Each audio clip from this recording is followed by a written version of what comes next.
Cyno is currently on banner. He has gotten a whole lot better since the last time he was available, to the point where he can now be considered a legitimately good DPS as long as you build and play him right.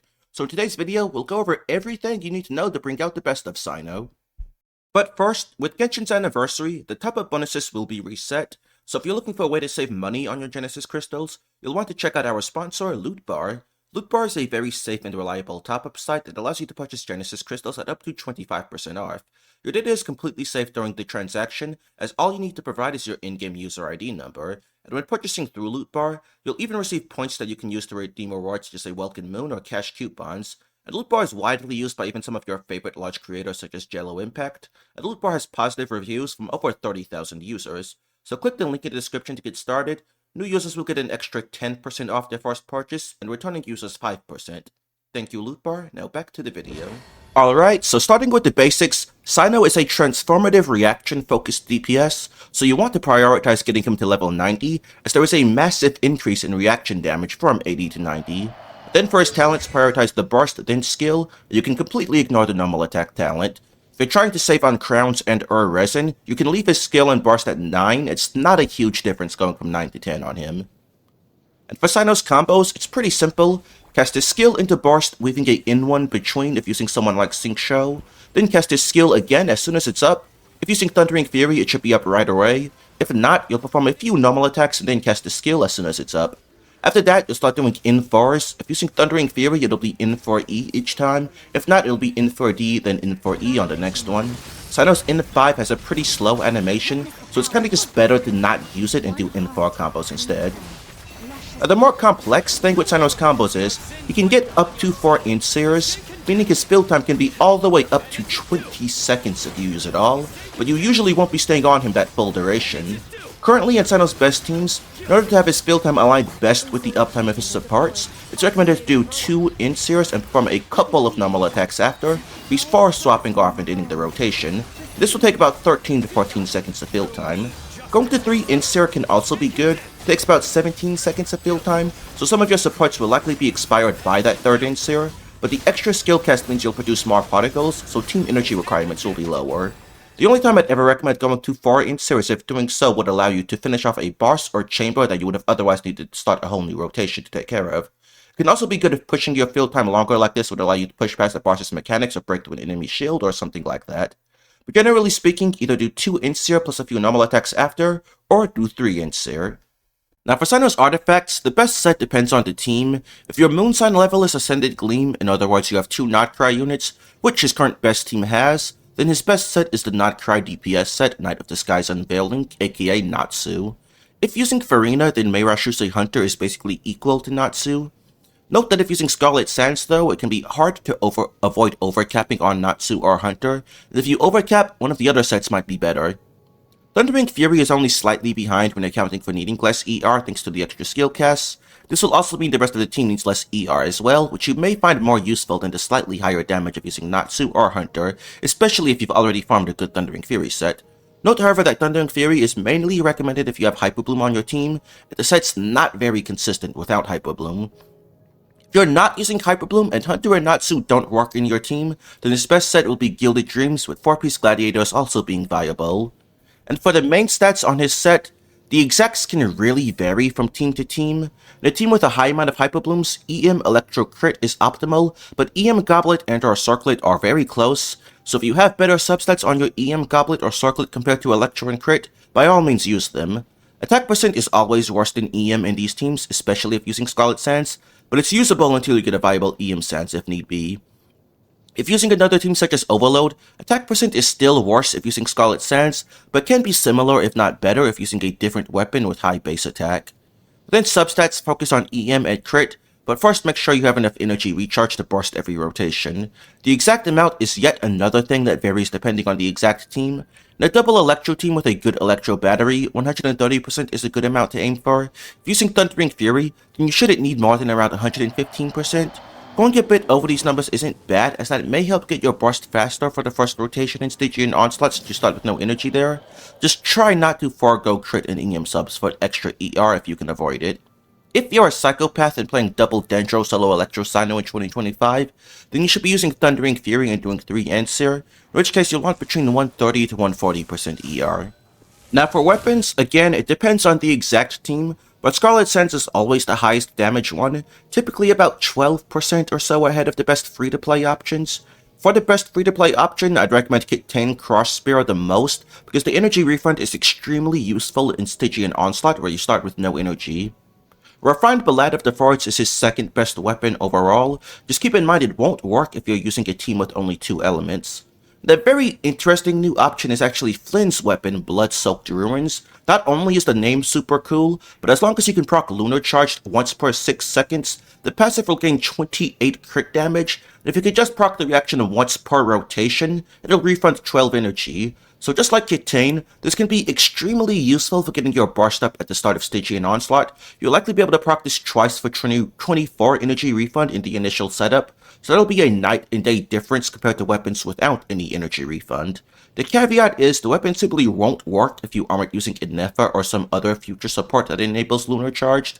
Fortunately though, Inefa is in his current best teams, so if you are certain you'll be using Cyno with Inefa long term, which you should be, you may very well want to get Blood-Soaked Ruins instead of Scarlet Sands. The energy refund is just that useful for Stygian. Assuming you maintain the 28% crit damage, it's only like 6% behind Scarlet Sands in damage anyway. All that said, let's now cover his teams. Cyno is an EM scaling Electro DPS, so it's only natural his best team is Quickbloom, and with the support he's gotten for Quickbloom, it's a lot stronger than any other option. The current best Quickbloom team for him is Cyno, Xingqiu, Inefa, Lauma. With Xingqiu's insane rate of Hydra application alongside the team's very fast Electro application, this team can get a very high amount of Hyperblooms, approximately between 20 and 22 after the first rotation. Along with that, Xingqiu's rate of Hydro means you'll still be getting some Lunar-Charged Thundercloud damage, which Cyno contributes pretty well to thanks to his high EM and crit. So Xingqiu's rate of Hydro as well as his long 18-second duration is very good here compared to what other Hydros can offer. Then Inefa and Lauma, these two improved Cyno's Quickbloom team tremendously. Inefa gives him a very strong sub-DPS with great uptime for his rotations, something he didn't have before. At the same time, she also provides a long-lasting shield and EM buff.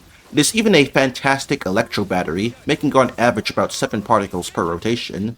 So Inefa consolidates a bunch of roles that Cyno greatly appreciates, and she excels at all of them. She's just invaluable for Cyno and is his current most important teammate by far.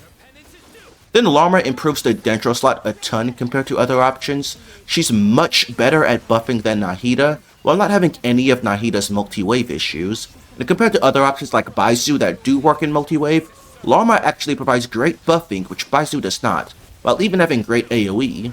Lauma doesn't heal like Baizu if she sees 0, but this doesn't matter because Inefa is already your sustain, and Xingqiu's damage reduction is making her shield substantially stronger and it should pretty much never break. Additionally, having Inefa and Lauma on the same team means you'll have Ascended Gleam, allowing the use of Silken Moon Serenade, the non-cry support set, which gives you easy full uptime on a team-wide 120 EM buff.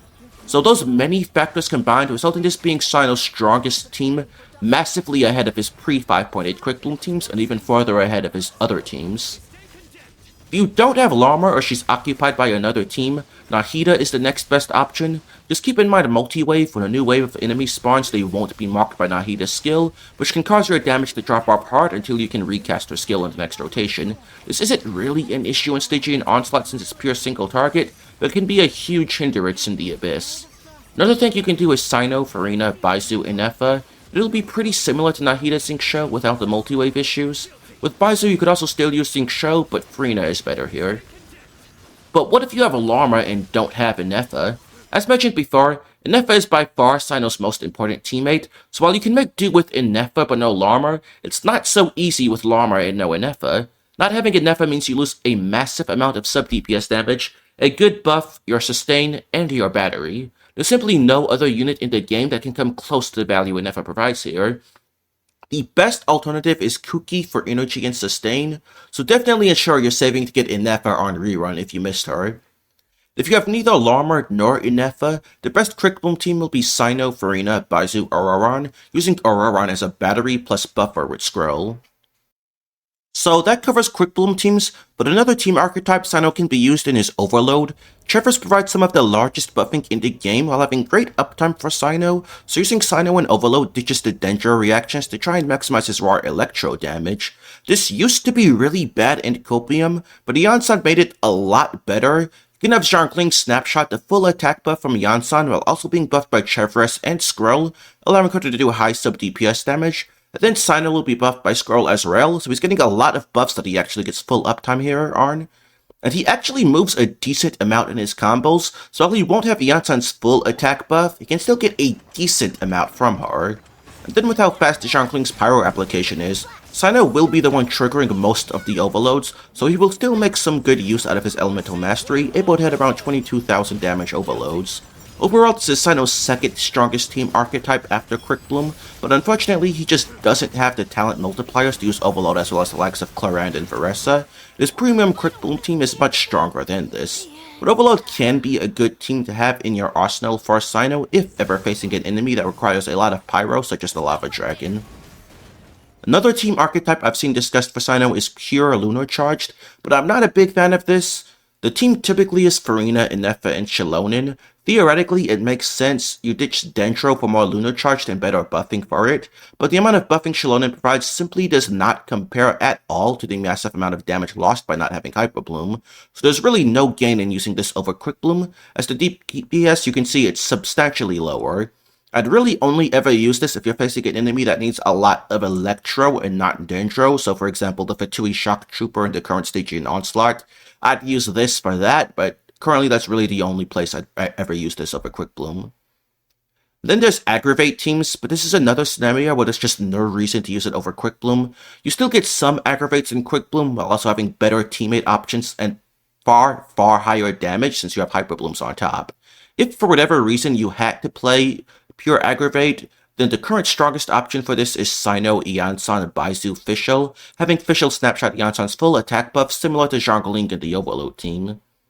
And the last team archetype is Quickburn. Basically how this works is you can include Pyro in a Quicken team, and when burning is applied to a quickened enemy, it doesn't immediately remove the full Quicken aura, so with fast Electro, you can overload the burning aura away without losing any Quicken uptime and gaining overload damage in the process. Unfortunately, the team options for it are pretty bad. The best we can do for it right now is Cyno, Fischl, Emily, Toma, but it's even weaker than the previous pure Aggravate team, so again, just stick to Quickbloom. That covers all the teams. Let's now go over vertical investment. Unfortunately, Cyno's own constellations are very underwhelming, with C2 being the only decent one. Now that we can get a free constellation, you could pull Cyno C1 from Chronicled Wish and then get his C2 for free. If you have excess Primos and just want some vertical on your Cyno right now, that might be a fine idea, but I'd honestly prioritize getting Flynn's weapon Blood-Soaked Ruins. As mentioned, that energy refund is huge for Stygian Onslaught, and will more than likely feel like a way bigger upgrade than the calcs are able to reflect. Another thing you can do is get Lauma C1, as this will enable Farina to be used instead of Xingqiu, and that's a pretty nice upgrade. But keep in mind, Columbina might end up being a better off-field Hydro than either Xingqiu or Farina here, in which case you would have put C1 Lauma for nothing, so her C1 is something I'd probably wait on a rerun for after we know more. Thus for now, I'd say get Flynn's weapon and get Cyno C1 from the free constellation if you have no one worth prioritizing more on your account. And if you want to go further, get a constellation from the banner so you have C2. Then from there, just save up for Columbina, and if she doesn't work out, get Lauma C1 on rerun to use Farina. Ineffa's constellations and weapon are also really good, so getting her to around C2 R1 if you want to invest in her is good as well. And that takes us to the last thing to discuss, which is future potential. As we just mentioned, Columbina could very likely be the final piece to Cyno's Quickbloom team. Xingqiu's Hydro application is great, but his damage isn't all that, and he provides no buffing. It wouldn't be that hard for a modern-day off-field Hydro to be a big upgrade over him by having good buffing for the team and good sub-DPS. We have no idea if Columbina will be that or not, but it does seem like a very likely possibility. Aside from that, there's not really much room left for Cyno to grow any further. His other teams like Overload, pure Lunar-Charged, and Aggravate, they could definitely get new support, but they are so far behind Quickbloom that they'd probably still be behind anyway, so I wouldn't put any stock in those. That's all. If you found this video helpful, please feel free to like and subscribe and comment down below. Also feel free to join my Discord where you can communicate with me and my community directly. Thanks, and goodbye.